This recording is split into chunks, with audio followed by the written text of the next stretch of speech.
On dit l'enfant n'est que ce que l'on voudrait qu'il soit. L'enfant n'est que ce que l'on voudrait qu'il soit. Ça veut dire que la toute première chose, il y a l'environnement de l'enfant.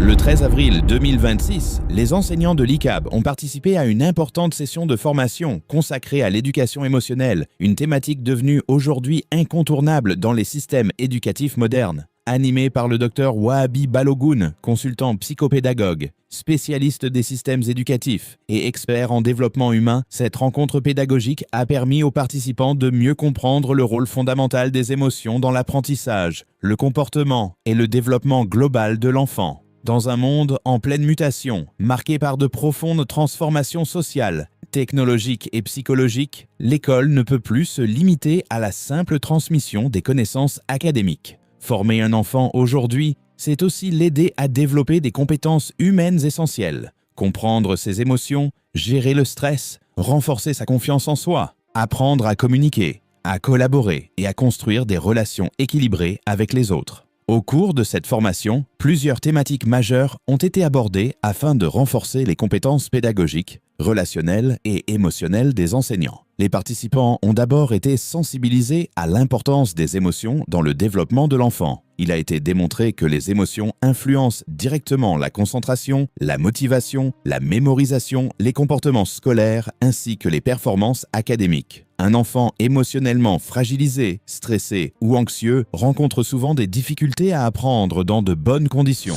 La fenêtre de tolérance, nous devons comprendre cet aspect. C'est une zone très importante où l'enfant devient calme, il est attentif, il est capable d'apprendre et de se connecter aux autres. On dit l'homme est des gens social, on doit apprendre avec les autres. Nous devons apprendre à travailler ensemble. Nous devons apprendre, c'est pourquoi il y a on parle de structuration de groupe, on parle de dynamique de groupe, réflexion individuelle, réflexion par pair, travail en groupe. Il faut structurer le groupe pour permettre aux enfants de développer l'acceptation de soi, l'acceptation de l'autre, la tolérance de l'autre, l'esprit d'écoute. Vous allez voir les enfants en situation, quand ils sont en train de travailler en groupe, ils ne savent pas parler. Pas du tout. Il y a le respect de tout de parole. La formation s'est également appuyée sur les neurosciences éducatives, afin de mieux comprendre le fonctionnement du cerveau humain. Les enseignants ont découvert le rôle du système limbique, du cortex préfrontal et des mécanismes cérébraux impliqués dans la gestion des émotions, le stress et les apprentissages. Il a été rappelé qu'un enfant submergé émotionnellement ne peut pas apprendre efficacement tant qu'il n'a pas retrouvé un état d'apaisement et de sécurité intérieure. Les participants ont aussi découvert le concept de fenêtre de tolérance, une approche essentielle permettant d'identifier les moments où l'enfant se trouve dans un état émotionnel favorable aux apprentissages.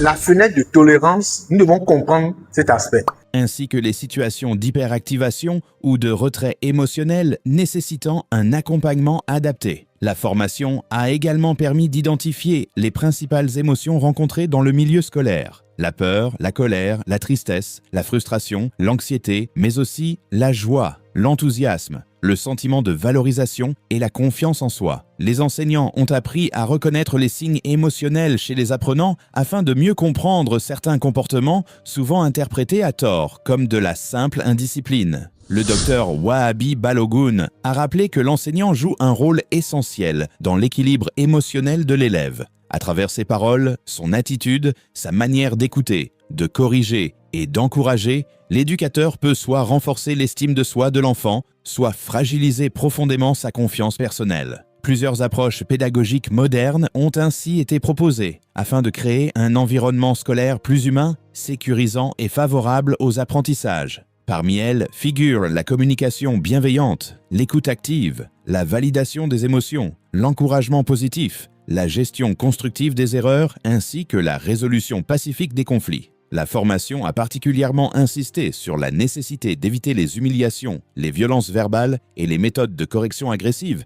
qui peuvent laisser des blessures émotionnelles durables chez les apprenants. Face aux comportements difficiles rencontrés dans les établissements scolaires, des stratégies concrètes ont été présentées aux participants. Les enseignants ont appris à gérer les situations de colère, les réactions agressives, les conflits entre élèves et certaines crises émotionnelles sans recourir systématiquement à la violence physique ou verbale. Des méthodes basées sur le dialogue, la médiation, le retour au calme et l'accompagnement éducatif ont été proposées afin de promouvoir une discipline plus consciente, éducative et efficace. Plusieurs outils pratiques de régulation émotionnelle ont également été présentés durant cette session, notamment le thermomètre des émotions, la roue des émotions, les techniques de respiration, les espaces de retour au calme, les exercices de verbalisation émotionnelle ainsi que différentes méthodes adaptées aux enfants, aux adolescents et aux adultes. Quand les deux enfants, les deux adolescents discutaient du téléphone là, mais l'essentiel, c'est d'évaluer, c'est de tout faire pour calmer la situation d'abord, avant de revenir. Vous imaginez que ces enfants-là pouvaient parler sur, quand ils étaient, le côté émotionnel est déjà comme ça. Et vous voulez que ces enfants-là soient lucides pour vous parler. On va même jusqu'à dire, je vous donne 2 minutes, tu inspires, tu expires. D'accord? Inspire, expire. Et on va en parler tout à l'heure. D'accord? Chacun se calme de son côté et on va en parler tout à l'heure. Ça permet de ramener les esprits.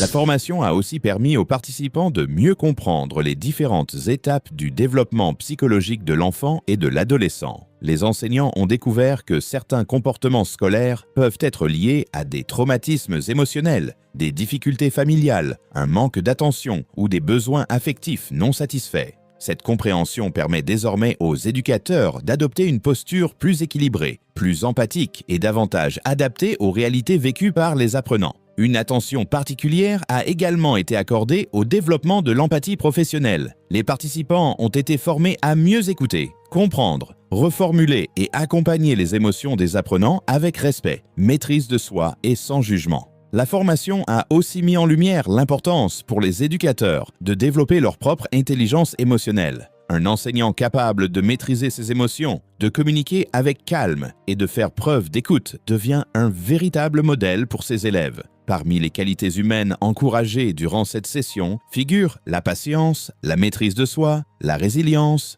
le leadership éducatif, l'esprit de collaboration ainsi que la communication positive. Afin de rendre cette formation plus pratique et interactive, plusieurs activités pédagogiques ont été organisées. Études de cas, simulation de situations scolaires, exercices pratiques, travaux de groupe et échanges d'expériences entre participants. Ces exercices ont permis aux enseignants d'analyser des situations réelles rencontrées dans les salles de classe et d'identifier des solutions concrètes adaptées aux défis éducatifs actuels. À travers cette initiative, l'ICAB confirme sa volonté de promouvoir une éducation moderne, innovante et profondément humaine, centrée non seulement sur la réussite scolaire, mais aussi sur le bien-être émotionnel et le développement intégral de l'apprenant. Cette formation constitue une étape importante dans le renforcement des capacités des enseignants et dans l'amélioration de la qualité de l'encadrement pédagogique au sein de l'établissement. Les participants repartent désormais avec de nouveaux outils pédagogiques, relationnels et émotionnels pour mieux accompagner les apprenants dans leur parcours scolaire, personnel et social. Cette session restera une expérience particulièrement enrichissante pour l'ensemble des participants et témoigne de l'engagement constant de l'ICAB en faveur d'une éducation consciente, équilibrée et tournée vers les réalités du XXIe siècle. Car aujourd'hui, plus que jamais, éduquer ne consiste pas seulement à transmettre des savoirs, mais à former des êtres humains capables de comprendre, de réfléchir, de créer, de collaborer et de construire un avenir meilleur. With the Builder, yes I can.